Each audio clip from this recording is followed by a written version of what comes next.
Hello,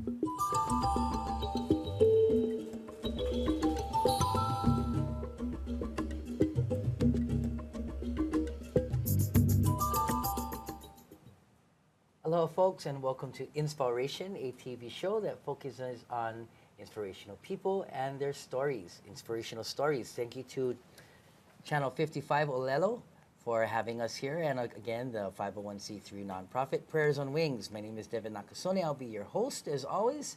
And today, without further ado, I want to introduce Jan Harada. Thank you for coming. Thank you for having me. I'm really excited. Okay, so for those of you that don't know Jan, Jan is the CEO of Helping Hands Hawaii. Yes.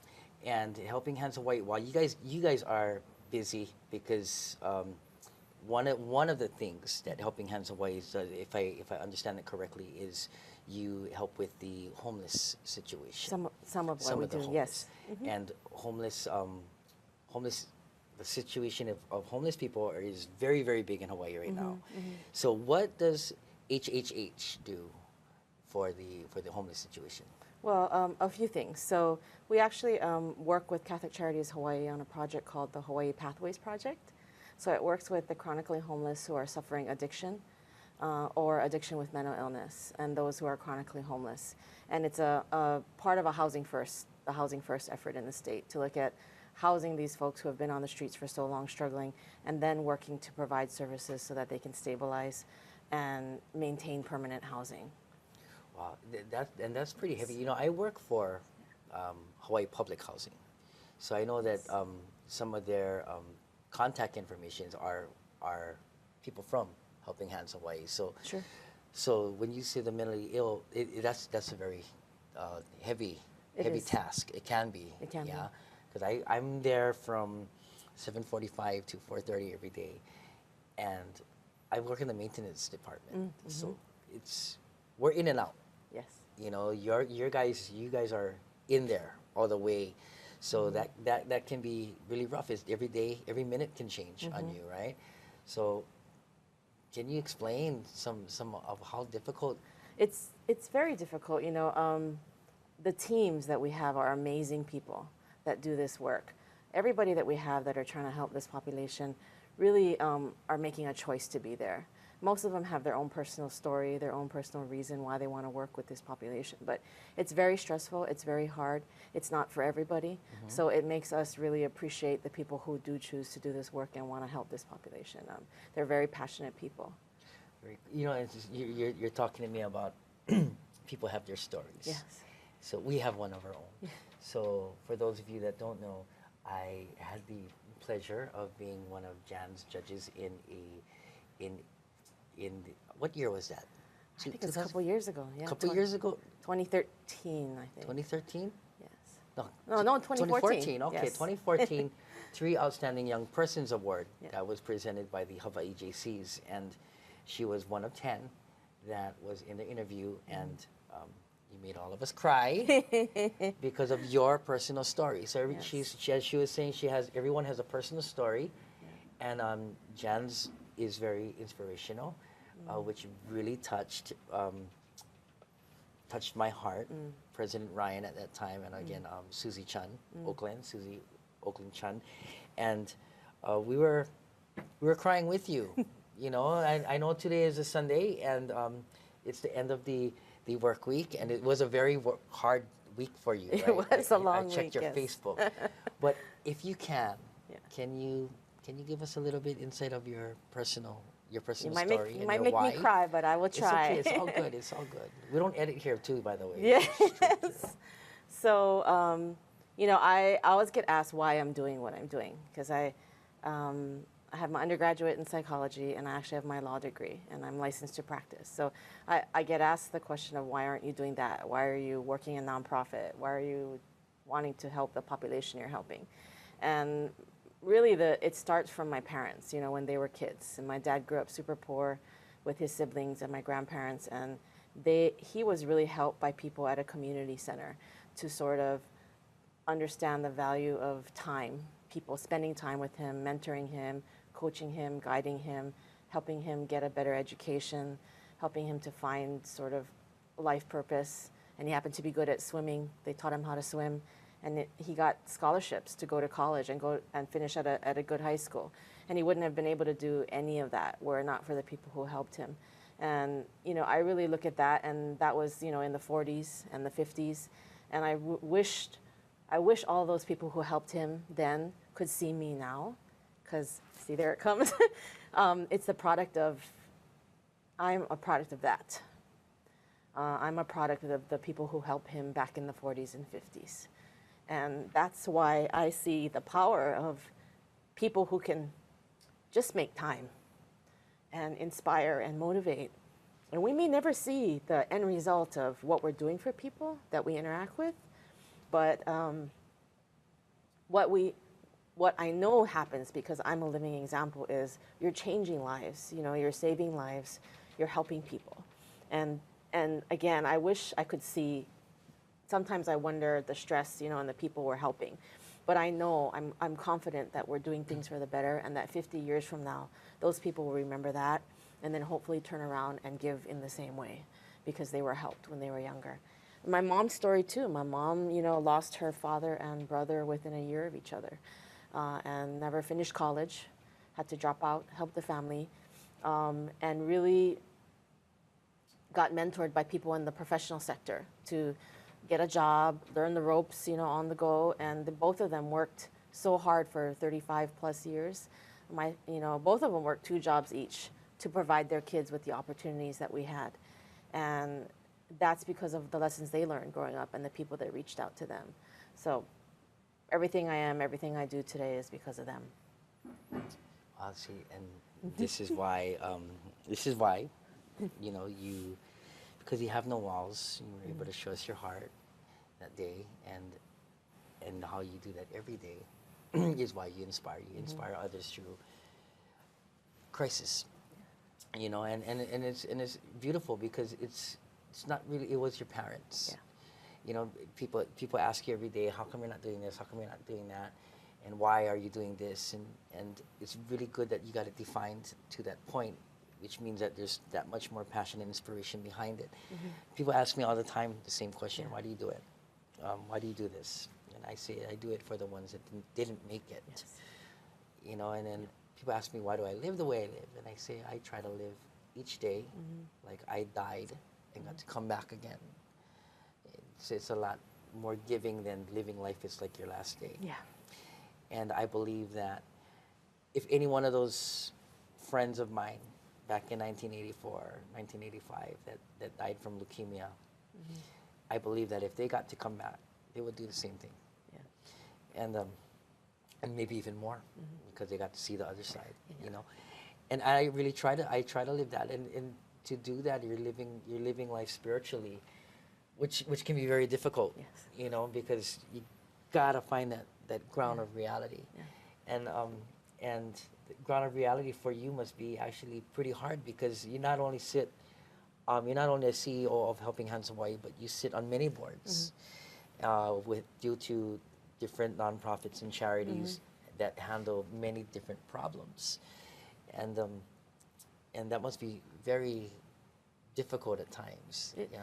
It is. Are you at liberty to say what boards you sit on? So I sit on the Susanna Wesley Community Center board. Primarily, they serve at-risk kids in Kalihi and Palama. That's my dad's old neighborhood, so it was a way for me to stay connected to that community. I serve on the board, actually, of the Rotary Club of Honolulu, which we do a ton of community service, and that's the reason I actually oversee that for the club. I serve on the Hawaii Alliance of Nonprofit Organizations board. It's the organization that helps sort of the nonprofit sector in Hawaii with things that they might need to be better and do better for Hawaii. And I serve on a small little foundation board called the Henry and Colleen Wong Foundation that gives out grant monies to communities that are serving at-risk populations. So I do a little bit of things here and there. And then I help out whenever I can, whenever I'm asked for other things. Well, okay, so I didn't get to read your full Facebook, but you hurt your legs. Oh, yeah, I didn't really hurt my legs, but It was all iced up. yeah, it's all I didn't know iced what up. I didn't know what it was. I saw Yes. newspaper. I saw ice. Yes. What is this? And then I saw, and then I saw your toes. Yeah, yeah, Okay. it was my toes. Yeah. So did that have anything to do with No, it wasn't community service, although my classmates might say it is. But I'm a graduate of Punahou School. Okay. And it's so funny. I think about that, and my parents both worked 2 jobs each because we weren't wealthy. People think of Punahou and they think, oh, everybody's rich that goes there, but they worked 2 jobs each to be able to afford to send me to Punahou.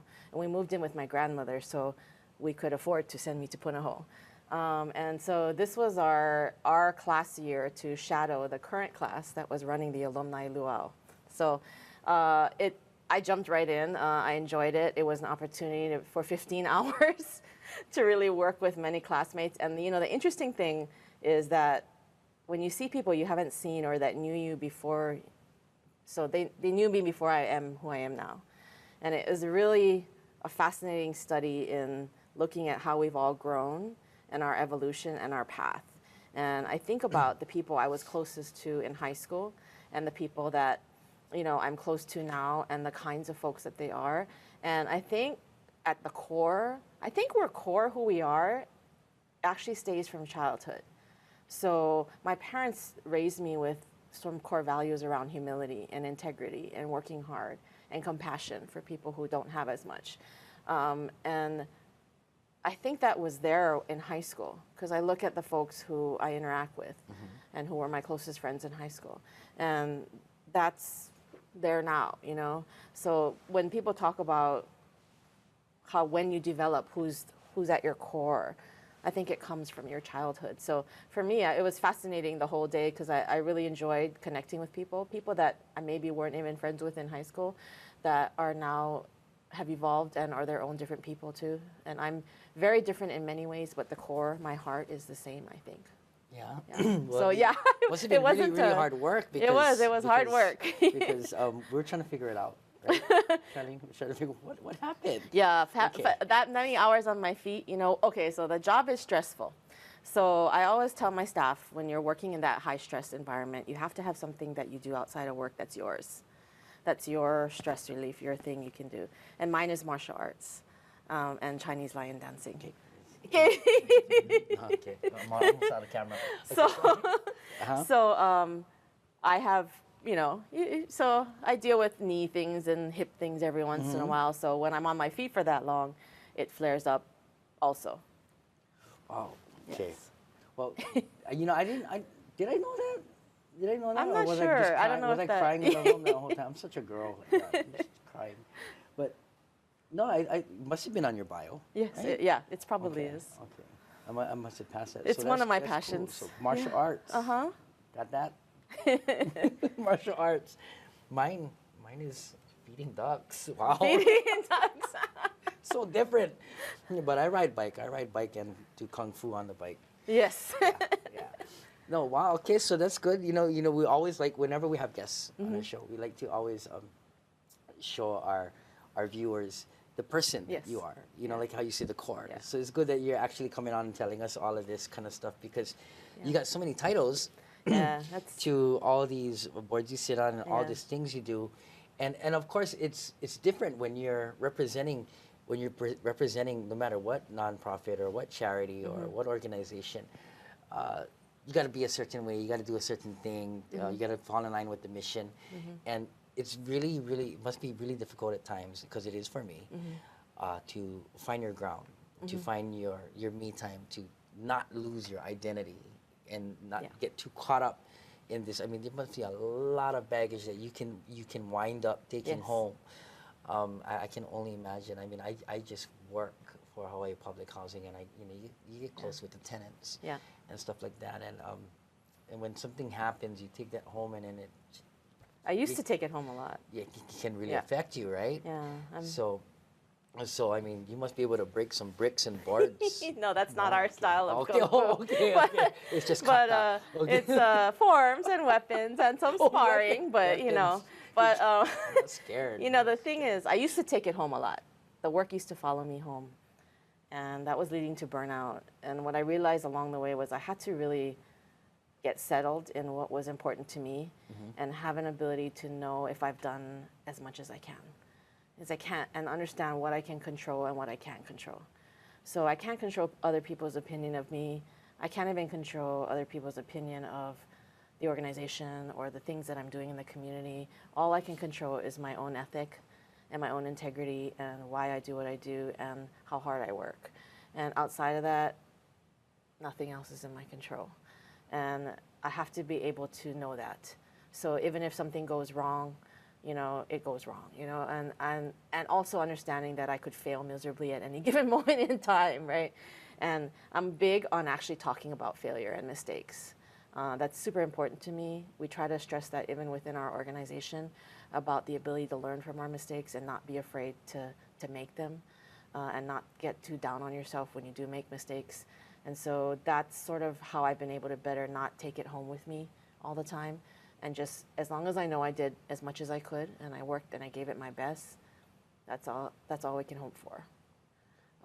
And that's the Kung Fu part. Yeah, Yeah. it's the Kung Fu part. The Kung Fu that's actually very is the great heavy. equalizer. Yeah, that's actually very heavy lessons. You know, I really hope our viewers got that. When you get it on demand, you can actually rewind and catch what she said, because that's actually very, very heavy. That actually goes with a lot of self-worth and self-esteem, and not letting anything take what you work for and anything that belongs to you and that keeps you whole. Yes. You know, and that's one of the qualities that we did see in that interview. All three of us saw in that interview from such a great organization such as the JCs. And personal friends of yours too, right? So we had Eva Petami on the show, and then we had Adopt a School Day too, with the committee and past president, the man that invented Adopt a School Day. So that was pretty cool. Yes. Yeah. So that was It's awesome. It's awesome to have gotten to meet you through the Hawaii JCs, because would have never met you.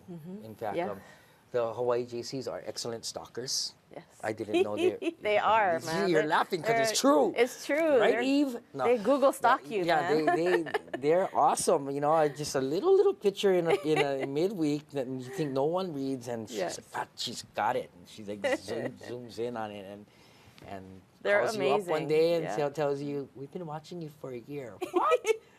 Yes. And then you go on your Facebook and you look for 1 year. What did I post? No, but yeah, I mean they do great work. They're able to just catch somebody at any given moment. They just light everything on fire. Those guys. They're amazing. You know, I told them, I said, it never occurs to me that what I'm doing people are paying attention to, because I'm not doing it for the attention or the praise. And in fact, I tend to be very uncomfortable with praise or recognition.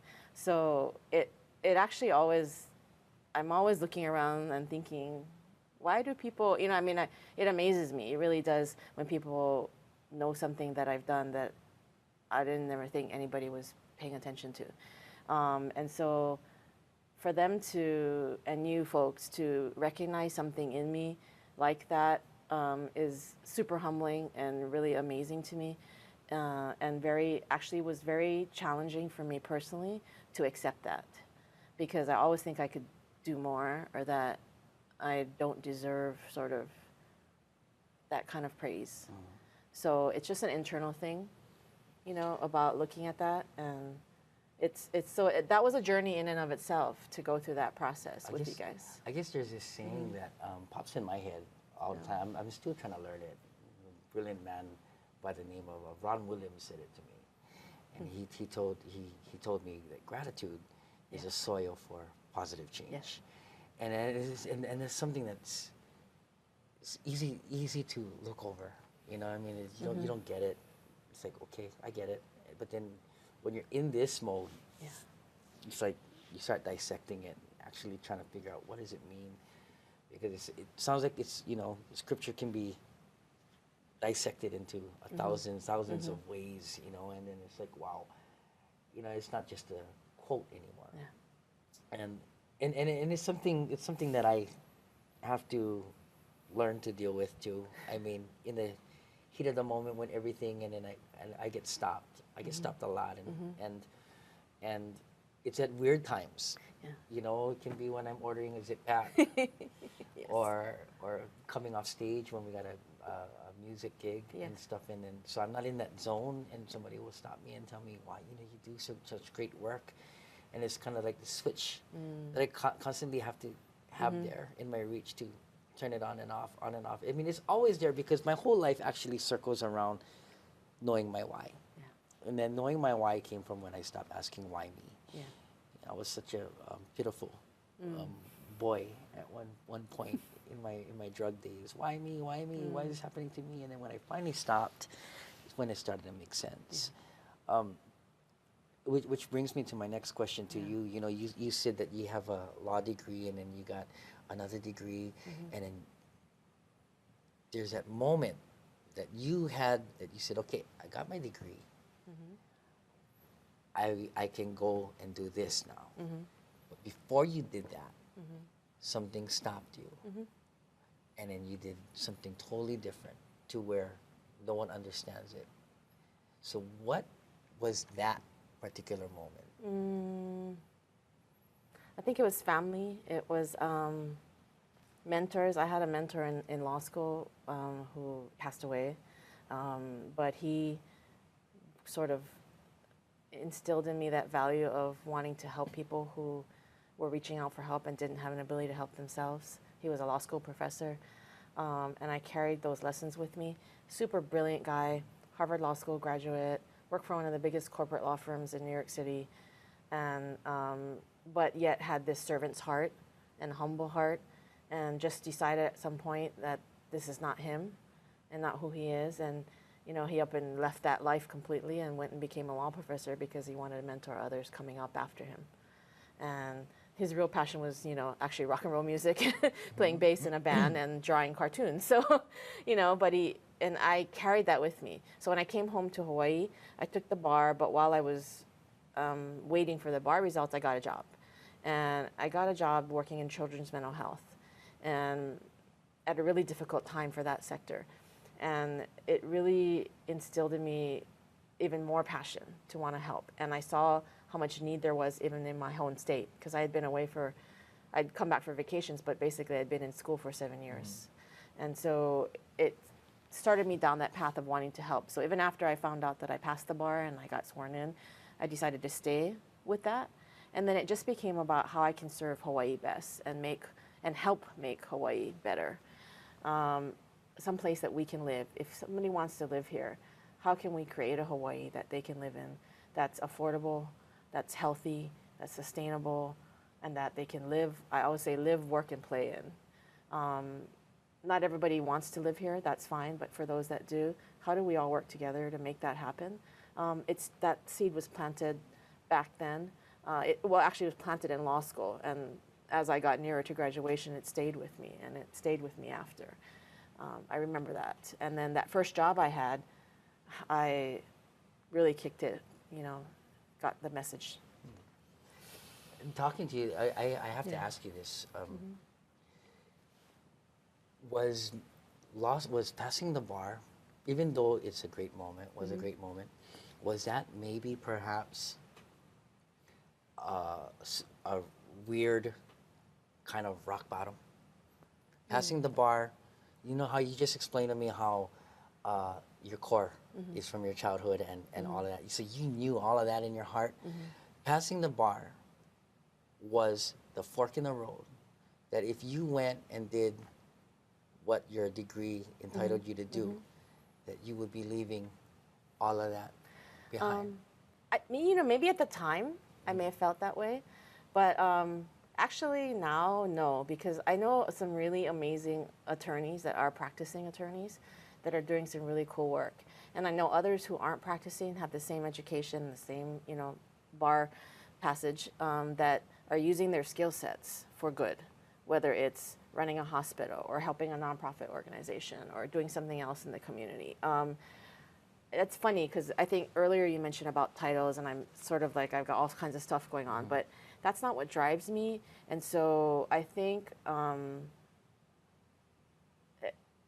I used to think I had to be the boss to make a difference in my young, youthful, immature, you know, what the world should look like phase. That's what I thought. And then I got in there and I got into a position of authority and I realized that one, I don't know anything. And two, that it's never correct. It's never what you think it is from the outside. And three, that you can lead in Hawaii and make a difference and make impact no matter what your position, whether it's in an organization or in life.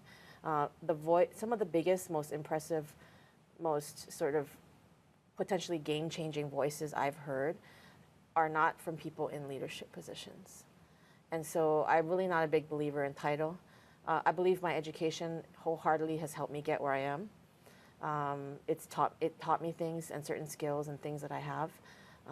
But really what got me really further along were my values. And I think you can pick that up with the right mentoring no matter what position you're in. Well, I got the pleasure of meeting Mom and Dad Yes. At the awards banquet. Yes. And they're so awesome.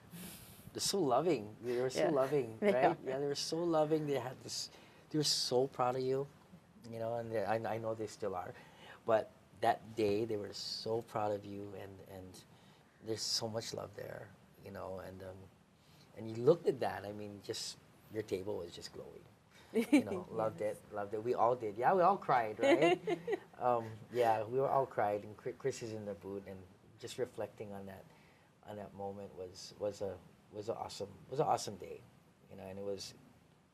I still remember everything about that and your interview, and it's been a pleasure getting to know you over the past year and a half or so, and of course it's always good to see watch you grow continuously and I've grown a everything lot. that you do. Actually, since I've known you, I've grown a tremendous amount. I've changed considerably. Yeah, can you explain to me in 30 seconds how? Yes. I actually went through the Omidyar Fellows Program. So it's a program that's a fellowship looking at leadership in Hawaii and really actually digging into the core of who you are and what your challenges are and helping you to overcome those, to be better and be a better leader and a better voice for Hawaii. And it really helped me address some of my challenges because I have many. Okay, with that said, it's going to be even better to watch you and all the inspirational things that you will do and inspire others with.